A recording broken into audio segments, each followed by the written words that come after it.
मैं doctor Hariom Parmar, sports physiotherapist. मैं department of sports and youth welfare से बिलॉन्ग करता हूँ। वहाँ हम जितने भी हमारे एथलीट हैं, उनकी जो भी इंजरियाँ होती है खेल खेल के दौरान, उन सभी इंजरियों को मैनेजमेंट करते हैं, उनका ट्रीटमेंट करते हैं। मैं जानना चाहता हूँ आपसे हरिओम जी कि तकरीबन कितने साल से आप खेल विभाग में कार्यरत हैं और फिजियोथेरेपिस्ट की भूमिका निभा रहे हैं? मैं करीब 1 दशक से उधर कार्यरत हूँ डिपार्टमेंट ऑफ स्पोर्ट्स में और बहुत सारी इंजरियाँ होती है स्पोर्ट्स की, जिनको मैनेज करने के लिए और खिलाड़ियों को वापस अपनी फील्ड पर पहुँचाने के लिए ताकि वो एक अच्छा परफ़ॉर्म कर पाएँ। मैं जानना चाहता हूँ कि वर्तमान में फिजियोथेरेपिस्ट की कितनी बड़ी आवश्यकता है स्पोर्ट्स की फील्ड में, जो आप पिछले लंबे समय से खेल विभाग में अपनी सेवाएँ दे रहे हैं? स्पोर्ट्स फिजियोथेरेपिस्ट की जो डिमांड है खिलाड़ियों के लिए बहुत महत्वपूर्ण है। अभी कॉम्पिटिशन का दौर है, इस कॉम्पिटिशन के दौर में खिलाड़ी परफ़ॉर्म करना चाहता है। जब वो परफ़ॉर्म करना चाहता है अच्छे से, तब उसको इंजरी होना ही होना है। तो उस इंजरी को मैनेज करने के लिए हम फिजियोथेरेपिस्ट लोग अपनी सेवाएँ देते हैं, ताकि उसकी इंजरी बढ़े ना, उसको एक सपोर्ट प्रोवाइड कर पाएँ हम और वो अच्छा परफ़ॉर्म करे। किस तरह की इंजरीज़ आपने देखी हैं? चूँकि आप रोज़ाना स्टेडियम में भी खिलाड़ियों से रूबरू होते हैं और बहुत सारे इवेंट के दौरान भी आपका खिलाड़ियों से वास्ता होता है। तो आम तौर पर किस तरह की घटनाएँ आपको ज़्यादा देखने में मिलती हैं? कॉमन इंजरी की बात करें अपन तो स्ट्रेन और स्प्रेन, ये 2 कंडीशंस होती है। स्ट्रेन जो है मसल्स में खिंचाव आ गया, मसल्स के फाइबर रप्चर हो गए। स्प्रेन की कंडीशन जिसमें लिगामेंट इंजरी होती है, तो स्प्रेन ज़्यादा होता है इसमें। जैसे एंकल का स्प्रेन, अपना टखना में मोच आ गया, या फिर शोल्डर में लिगामेंट की इंजरी हो गई। तो इस तरह से कॉमन इंजरी में अगर बात करें अपन, नी इंजरी बहुत ज़्यादा कॉमन है। नी इंजरी स्पोर्ट्स में जब कोई भी जंपिंग एक्टिविटी है, या फिर रनर्स जो हैं एथलीट में, उनको रनर्स नी, जंपर्स को जंपर्स नी, इस तरह से एसीएल इंजरी नी में बहुत ज़्यादा कॉमन होती है। तो कॉमन इंजरी की बात करें तो नी जॉइंट आपका काफ़ी वल्नरेबल है, इसमें बहुत ज़्यादा इंजरी होती है। और शोल्डर जॉइंट, ये 2 जॉइंट ऐसे हैं जिनमें इंजरी के चांसेस ज़्यादा रहते हैं, क्योंकि शोल्डर की बात करें तो उसमें बहुत ज़्यादा फ्री डिग्री मूवमेंट रहता है। अपना हाथ जो है वो 180 डिग्री मूवमेंट में घूमता है, सभी डायरेक्शन में घूमता है। तो जहाँ ज़्यादा डायरेक्शन रहेगा, वहाँ पे स्टेबिलिटी जॉइंट में कम हो जाती है।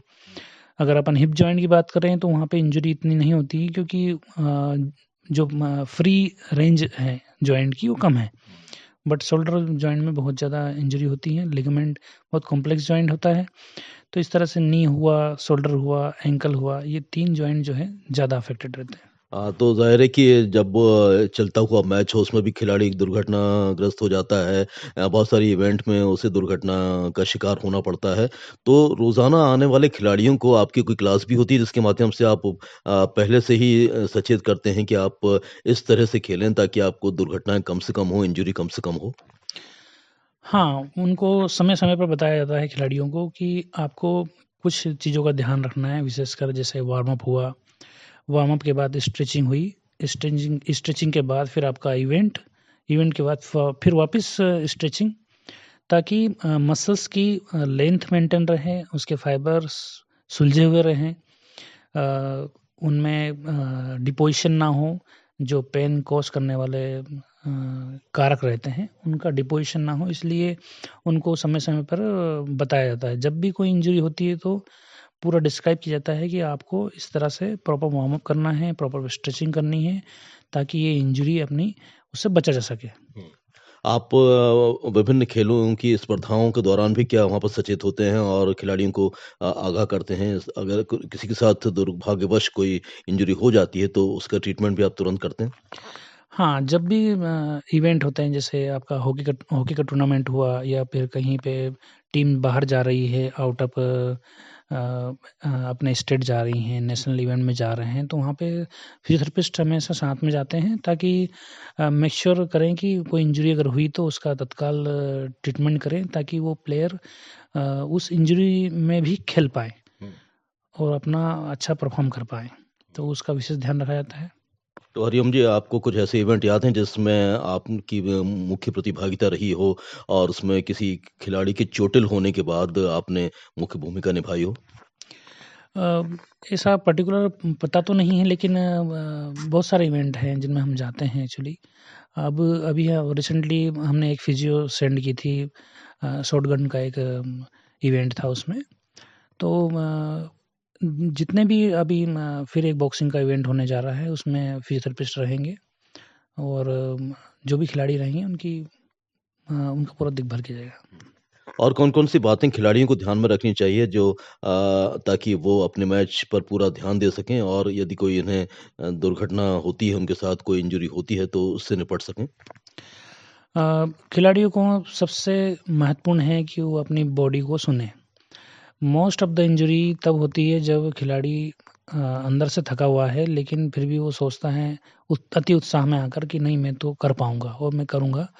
उस टाइम पे बॉडी साथ नहीं देती है, इनकोऑर्डिनेशन हो जाता है, कोऑर्डिनेशन प्रॉपर नहीं होने के कारण इंजरी होती है। तो हम सभी बच्चों को गाइड करते हैं कि अगर थोड़ा भी पेन है, थोड़ी भी इरिटेशन है, थोड़ा-सा भी डिस्कम्फर्ट है, तो आपको खेलना नहीं है। बिल्कुल आपको वहीं पे स्टॉप हो जाना है और जब तक आप प्रॉपर हिल ना हो आपका इंजरी, तब तक आपको खेलना नहीं है। इसका विशेष ध्यान रखते हैं। बहुत सारे मैचेस होते हैं जब खिलाड़ी ज़ोर-शोर से अभ्यास करता है, बहुत मेहनत करता है, संघर्ष करता है, लेकिन कई बार उसको लास्ट मोमेंट पर ये इंजरी का शिकार होना पड़ता है। तो ऐसे में क्या स्थिति उसकी होती है? आपने पढ़ने की कोशिश की होगी और ऐसे में आप क्या सलाह देते हैं? जब भी ऐसे इवेंट हैं, जैसे आपका हॉकी हुआ, बॉक्सिंग हुआ, रेसलिंग हुआ, इनमें ऑन फील्ड ट्रीटमेंट किया जाता है। हमारे बहुत सारी टेप, डिफरेंट डिफरेंट टाइप की टेप आती है, सपोर्टिव टेप्स रहती हैं। उन टेप को टेपिंग करके हम और उस खिलाड़ी को उस टूर्नामेंट के दौरान खेलने के लिए मैक्सिमम हम कोशिश करते हैं कि तैयार कर पाएँ उसको। साथ में उसको अगले दिन अगर मान लो उसका इवेंट है, तो उसके लिए फिर उसको रिलैक्स करना उसकी बॉडी को और उसकी मसल्स को और उसको टेपिंग करना। पर्टिकुलर जो स्वेलिंग वाला पार्ट है उसमें अपन क्रेप बैंडेज या फिर कंप्रेसिव बैंडेजिंग करना, ताकि वो इन्फ्लेमेशन बढ़े ना। साथ में कुछ मेडिकेशन भी रखते हैं, दर्द कम करने वाली और सूजन कम करने वाली दवाइयाँ वो भी दी जाती है, ताकि वो अगले दिन या फिर कुछ समय बाद 1-2 घंटे बाद या फिर कुछ घंटों के बाद अगर कोई इवेंट है तो उसमें वो अच्छे से परफॉर्म कर पाए, अच्छे से खेल पाए। तो इस बातचीत के माध्यम से स्पोर्ट्स फिजियोथेरेपिस्ट होने के नाते क्या आपका संदेश रहेगा हमारे सुनने वालों के लिए? सभी से मेरा एक आग्रह है कि कोई भी स्पोर्ट्स इंजरी होती है तो कॉमन मैन कोई भी सलाह देता है कि तुम सिकाई कर लो। अब सिकाई करते हैं तो उसमें सभी को पता होता है कि सब सिर्फ़ और सिर्फ़ सिकाई गरम की होती है, जबकि गरम नहीं, ऐसा नहीं है, ठंडी सिकाई भी होती है, जो अपन आइस से करते हैं। जी। तो एक्यूट इंजरी में अगर आपने गरम से सिकाई कर ली, कोई भी आपको बताया कि अरे आपको ये इंजरी हुई, आपको थोड़ी सूजन है या फिर डिस्कम्फर्ट है या फिर रिजिडिटी है, थोड़ा-सा टाइट लग रहा है, तो आप गरम सिकाई कर लीजिए, हो जाएगा। जबकि गरम सिकाई से फिर वहाँ पे उल्टा हो जाता है। जो ब्लड वेसल्स आपकी रप्चर हुई हैं, उनको वहाँ पे अपने को कॉन्स्ट्रिक्ट करना चाहिए, उनको फैलने से रोकना चाहिए, ताकि ब्लीडिंग ना हो। लेकिन गरम सिकाई जो है उस ब्लीडिंग को बढ़ा देती है। तो मेरा एक ही कहना है सभी से कि गरम सिकाई और ठंडी सिकाई, यह खुद से डिसाइड ना करें। किसी भी फिजियोथेरेपिस्ट से सलाह लें कि मेरे को ये कंडीशन हो गई है, अब मेरे को क्या करना चाहिए। हर बार यही मिस्टेक होती है, अगर एंकल स्प्रेन हुआ तो एंकल स्प्रेन के 3 से 4 दिन तक आपको, जब तक स्वेलिंग है तब तक आपको गरम सिकाई नहीं करना है, लेकिन हल्दी गरम करके हल्दी बाँध लेंगे, ये कर लेंगे, वो कर लेंगे। तो इस तरह से इंजरी को बिगाड़ लेते हैं। अब इंजरी को बिगाड़ लिया तो फिर उसमें उसके प्रोग्नोसिस में उसमें टाइम लगता है। तो उसका विशेष ध्यान रखें कि सिकाई हमेशा पूछ कर करें कि ये मसल है यहाँ पे, ऐसा लग रहा है तो क्या करना चाहिए, ये जॉइंट है, इसमें सूजन आ रही है तो हमें क्या करना चाहिए। तो कम से कम 3 दिन 72 आवर्स अगर कोई एक्यूट इंजरी हुई है तो 3 दिन तक अपने को बिना सोचे समझे सिर्फ आइसिंग करना है, बर्फ़ की सिकाई ओनली, नो गरम सिकाई। गरम सिकाई जैसे ही करेंगे गड़बड़ हो जाएगा। तो इसलिए ये ध्यान रखना है सभी को। बहुत अच्छी जानकारी दी आपने परमार साहब और हम समझते हैं कि बहुत सारे खिलाड़ियों के लिए ये जानकारी उपयोगी रहेगी। आपका हमसे बातचीत करने के लिए बहुत-बहुत धन्यवाद। धन्यवाद।